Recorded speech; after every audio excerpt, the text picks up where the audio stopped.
Hello everyone, dear friends. This is another repair for one of the channel's subscribers. They contacted me, as usual, via donations and sent me a universal J jump starter. In addition to its primary function, it has a compressor for inflating tires, a flashlight, and USB ports for charging devices. However, all of these additional functions are not working. You can now see the full description of the defect from the owner on the screen. My mission is to understand the cause of the malfunction and restore this multifunctional device. The main specifications are described on the label on the back of the case. A 14.5 volts charger with a current of 750 mA is required. The device can supply up to 500 A to the power cables. Well, it should definitely start a 9 in freezing temperatures. An 8 bars compressor for passenger car tires is enough with 2. The device is intended for the UK market. Useful information. Okay, let's check the defect. I turn the power knob. No reaction. The battery is probably dead. I'll try charging it with the standard charger. The charging port is located on the side. After connecting the cable, an indicator appeared on the screen. The battery is charging. The current voltage is 12.4 V. Judging by the power consumption from the mains, the battery is indeed charging. I left it for a while until it was fully charged. After fully charging, I checked the defect again. The power knob still doesn't respond. The buttons don't respond either, no matter how hard I press them. So, there's a defect. Let's figure out what the problem is. Upon closer examination, it turns out that the power knob does respond. When turned clockwise, voltage appears on the power wires. When turned off, it disappears. And that's it. Well, let's disassemble the case and examine the structure of this device.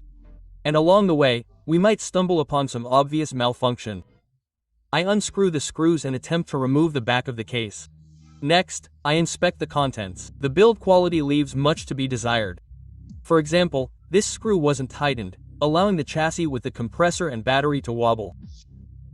This clearly wasn't a factory design, as the compressor sits on its own rubber vibration dampers. It's surprising that the compressor gear isn't covered in any way to prevent sand and other debris from getting in. The engineers must have calculated everything here, but this debris between the gear teeth suggests otherwise. Anyway, let's continue disassembling, as I don't see any obvious defects at this stage. I unscrew the screws and tilt the chassis with the compressor back.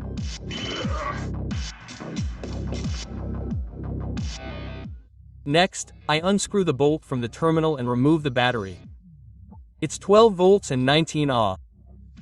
It says it's spill-proof, probably like the kind found in uninterruptible power supplies. I set it aside. The electronics are located right behind it. All the boards and wires, and upon inspection, the cause of the defect was immediately apparent. Look, here, 2 red wires were pinched and broken. I can't say whether this was the case at the factory or the result of a careless battery replacement, but I'm leaning toward the latter. I don't want to believe they assembled it incorrectly at the factory. I'm restoring the wires. I'm removing the pinched part. Next, I strip the insulation, tin the wires, and solder them together. By the way, it's difficult to mix up the wires, since they're arranged symmetrically in the connectors. That is, the first wire in one connector is the first wire in the other connector, and so on. They didn't need to be color-coded at all. I noticed one wire that was crushed but not yet cut. I removed the damaged section. I'm insulating it with heat shrink. So, the wires are restored. You can reassemble everything in reverse order. I made sure the wires were no longer pinched between the battery and the case. One of the terminals had traces of rust. I cleaned it to make sure the wires made perfect contact. I'm checking the operation before complete assembly.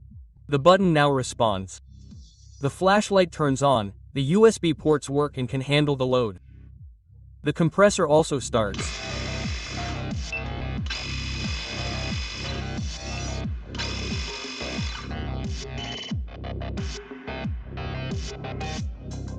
I cleaned the gear of debris. That's all I can do. Although, I think it will soon get dirty again during operation. The compressor's automatic controls are working. When the set pressure is reached, the motor turns off. Excellent. I tighten the housing screws. I check all the functions again and that completes the repair. A few words about a possible cause of this device's failure. I think the initial problem could have been caused by a loose compressor base mounting screw, which holds the battery to the housing. Since the battery wasn't pressed down, there was a gap between the housing and the battery, which trapped the wires, as they weren't secured in any way. The wires gradually became damaged by the impacts from the battery, and the additional functions stopped working. The battery is now securely fastened. There's no gap between the case and the battery, so the wires won't be in the danger zone and the defect won't reoccur. Well, my dear friends, that's all for today. Thank you all for your attention, and I'll see you soon for other repairs.